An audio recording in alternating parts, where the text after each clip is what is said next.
comments in Florida last week about potentially taking spring practice down there. I was just wondering if you could expand on that. What would the benefits of that No, be? I didn't make comments. Someone asked me a question. When we look at it, we're looking at everything. I can't see taking spring break away from players. Just that doesn't know the research and keep an eye on it. So it's funny how now we're going to get someone said, "Boy, I saw in the paper you guys are going to Florida." I said, "What are you talking about?" Now someone stuck a microphone in my face and said that. I said, "Yeah, we look at everything." But we want to take the free time from them. If there's some way to do something like that and it helps the player, we look into it. But I'm glad you asked that because people were saying, yeah, so we're going to Florida next year. Well, we were all interested because we thought we might be headed to Florida. We're hoping it was true. Austin. Tom Herman was talking recently about how you guys stay in contact, and now he's dealing with a little bit more expectations and hype for his team. Did he reach out to you for any advice on handling that this spring at all? We talk quite often, and he did. It came up in our conversation that, and it's the adage that I've heard Belichick and other great coaches say that people wake up on third base but they never hit the triple. It's a pretty good, clear way of thinking that he's got guys walking in the program, guys are going to play for him, but have really nothing to do with nothing. And they're walking around campus getting patted on the back, and boy, you guys beat Florida State, or yeah, but they have nothing to do with it. So that happens when you have success. And he knows he's a smart guy. I always enjoy talking to Tom, so he's done obviously a great job. Last year, you guys dealt with a lot of that with so much expectations coming off the title. Is there, maybe it's too early, I don't know, is there a different mindset, mentality for this team, even though expectations are always so high for your program? I was about to say we had low expectations now. No, I was not going to say that. It's what I don't know if we don't talk much about that. We talk about there's some guys that haven't done a whole lot that are going to play, so we just put as much pressure on them now. It's not fair to put pressure on them in October. So I hope there's more pressure on them in first padded practice than there is next fall in front of 110,000. That's our job, to make it a very stressful.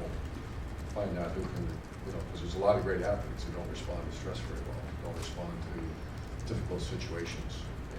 And there's others that maybe are a little bit lesser athlete that, the JT Barrett of the world, and that's a perfect example. He's only an inch too short, he's this. But I'll tell you one thing, on double overtime at Penn State, we saw what we saw. So then we try to create that here more than worry about expectations and figuring out who's going to play. Third row left, Tim. Urban, what has the process been like for Marcus Paul from where he was as a freshman to where he is now? It's very good. Tim Hinton and now Coach Warren, I can't, and we're not out of the woods, but you're talking about a guy that was ready to be sent home, and he's doing well in school. He's going to hopefully graduate here, I think, shortly, and that's a credit to his family, and really a credit to him. And that's this story. Well, if you make an example out of it, you can't get rid of him. That's not going to happen here. When he was a freshman and going through that time when he was close to leaving the program, did you envision that he would end up at this point where he's the veteran tight end on the team? I guess with players, I'm usually the guy that's half full guy instead of half empty. I mean, we wouldn't recruit him if we didn't think he could be a heck of a player here. The social issues and other issues that people deal with when they move away from home and typical 18, 19-year-old garbage. If we can get them through that, then a lot of times they develop. Second row left, Ari. Urban, I know that you've mentioned in the past that you have some trepidation about how quickly the recruiting process has progressed in terms of how early you have to get in on guys. I've noticed that there's kind of been a trend where you guys and other programs have accepted commitments from out-of-state prospects who have yet to visit. I was wondering what that is like for you in terms of taking those commitments, and then when they finally come, how the vibe of their visit might be different because they've pledged but they haven't been here yet. It's bizarre, isn't it? I don't know the answer to that other than it's hard to say no to great players, but we also understand there's the chance of everybody sticking. And my wife says it best, say we got a commitment, she's no big deal. Let's see when they sign. Come on. But that's true. And the good thing is when they come visit, it's usually probably better than even expected. So, but I've never, it's just getting faster and faster and faster. I think we've had a couple commit that weren't even here. They're good players. How far can you You know, I know it's all about keeping up with everybody else and making sure you guys don't get left behind, but did you ever envision yourself looking at a middle schooler? Middle school, like 6th, 7th graders and all that. I mean, if you're offering 19 kids, you know, that's one more year in your middle school. I'm not offering 19-year-old or 9th graders, maybe our staff. So I guess we get involved in that nonsense. Good question, but we all know that's all silly stuff. Back row left, Matt. It's kind of an obvious question, but when you have as much turnover in terms of new starters and stuff on offense that you have this year, just how important is it having JT back, and how important is he not only on the field, off the field this spring? Invaluable, and I'd put Penn Elfline in that same category. If you had trying to break in a new quarterback, a new center, you're probably not. You have no shot. But the fact that you have some stability, and you think of when we did have some injuries in 14, like our quarterback spot, to throw JT in there with, if we had a new center, new offensive line, all that would have been fair. But, the fact that those two guys are back, we have a shot. I think we have a decent shot to be good on offense. And a lot, not a lot. It's really mostly to do with those two guys coming back. Also, just how did they come back today after a week off for spring break? Good. We ran them pretty good yesterday to make sure they were good today. Front row left, Blake. Urban, you've compared this spring to the 2014 spring in terms of what you need to see in terms of development and young guys sort of seizing the opportunity. Through this point, just a couple practices in, have those parallels continued? Do you still see it as Yeah, it's too similar early to that? tell. I did use examples, which I do quite often from, it was ridiculous when I started writing it down. Curtis Grant, Stevie Miller, Von Bell, Tyvis Powell, Eli Apple, Darren Lee, all these new names that never played it down for us really. And then on offense, you have Mike Thomas, Zeke Elliott, all these players that became very good players for us. So I hope it happens. Back row middle, Jared.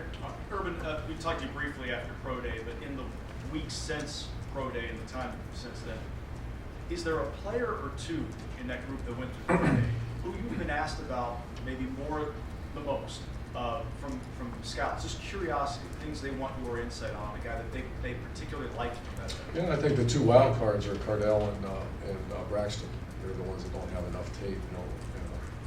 We get asked about quite a bit. Very proud when most of them came after us. So not only are they tremendous players, but their interviews are over the top. Their knowledge of football, their understanding of fundamentals. That's a credit to our assistant coaches and Coach Barati. It made you feel good. I left here, last Friday, feeling great. And some good friends, and I said, wow, those guys. And when Troy Benson came out, when he spoke to the team, he said, Ohio State players are ready for the NFL. And that means, and the success rate's been really good, so we just got to keep it going. Front row left, Doug.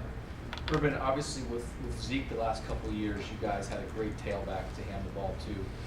Maybe not handing the ball to the H-backs quite as much as maybe you have at other times in your career. With a less established tailback this coming season, would you like to get the H's more involved in the run game? Yeah, Dontre and Curtis Curtis is not practicing. Dontre has that sore foot still, but he'll be full speed next week. They're going through tailback drills. I don't know if you saw today because Dontre wasn't full speed. Curtis not going, but absolutely, you'll see Curtis and Dontre carry the ball. Very good at like when we had Carlos Hyde and then Zeke Elliott at Florida. I didn't have those two guys. We had to create running with some other guys, and so I think a little bit more of that this year. And I'm trying to figure out a way to ask this. I want to phrase it the right way. The women's basketball team is in the Sweet 16, and they pressure team. They press on defense. They attack on offense right away. And when their coach was talking about it the other day, it maybe reminded me a little bit of what you guys do when you spread the field offensively in the spread, then you get up tempo. On defense, you went to the press coverage. You want it. Just the idea of putting pressure on your opponent in any sport. I mean, I know that's kind of what everybody does. Could you just speak about that when you really take it to the other team on both sides of the ball? Well, there's risk reward to all that. It's very simple to say we're going to. I think that's a great question, and that's a fundamental you can't just say we're gonna do that. I certainly can't act like I know about basketball, but I get your question, and I think that's because teams have tried it. So I'm sure there's a team, let's go attack in basketball, and they just get their tails kicked in because they're not ready for it. There's teams, if you put 2 bad corners out there and want to play 4 press, watch what happens. So it's got to make sure it's not just an idea, it's got to be a program-wide philosophy. That's a very good question, but that's when I first came in, this is where we want to be. Were we able to do that in 2012? Not at all, because it just wasn't built for that yet. It takes a little time, and recruiting those type of players, and then having a strength coach that's also, when we say 4 to 6, A to B, that's the same way we train in the weight room. It's a program philosophy play. I think that's a really interesting story if you did something on that, about the different sports. But our women's basketball coach is not the first person said we're going to go out and be aggressive. Right? Everybody wants to imagine, most people want to do that. And last questions, Tim? Urban, if you took the field, it looked like Demetrius Knox was at right guard today, Isaiah Prince at right tackle. What did you see from the offensive line as full pad? Evan Lyle was sick today. He'll be back. He's battling for that spot. Isaiah Prince, he's going to perform like a first stringer. He's got all the ability in the world, and he tries hard. He's just not where he needs to be. So my initial reaction was disappointed with the offensive line today, but I'll know more after watching it. Yeah. But not where we need to be. Certainly talented enough. But the right guard's not solidified yet. JT, you were asked by JT Waller. What does having that returning starting quarterback, specifically the returning starting quarterback, and a guy that's been your starter, but he's never been the guy in the spring, because of different reasons and stuff.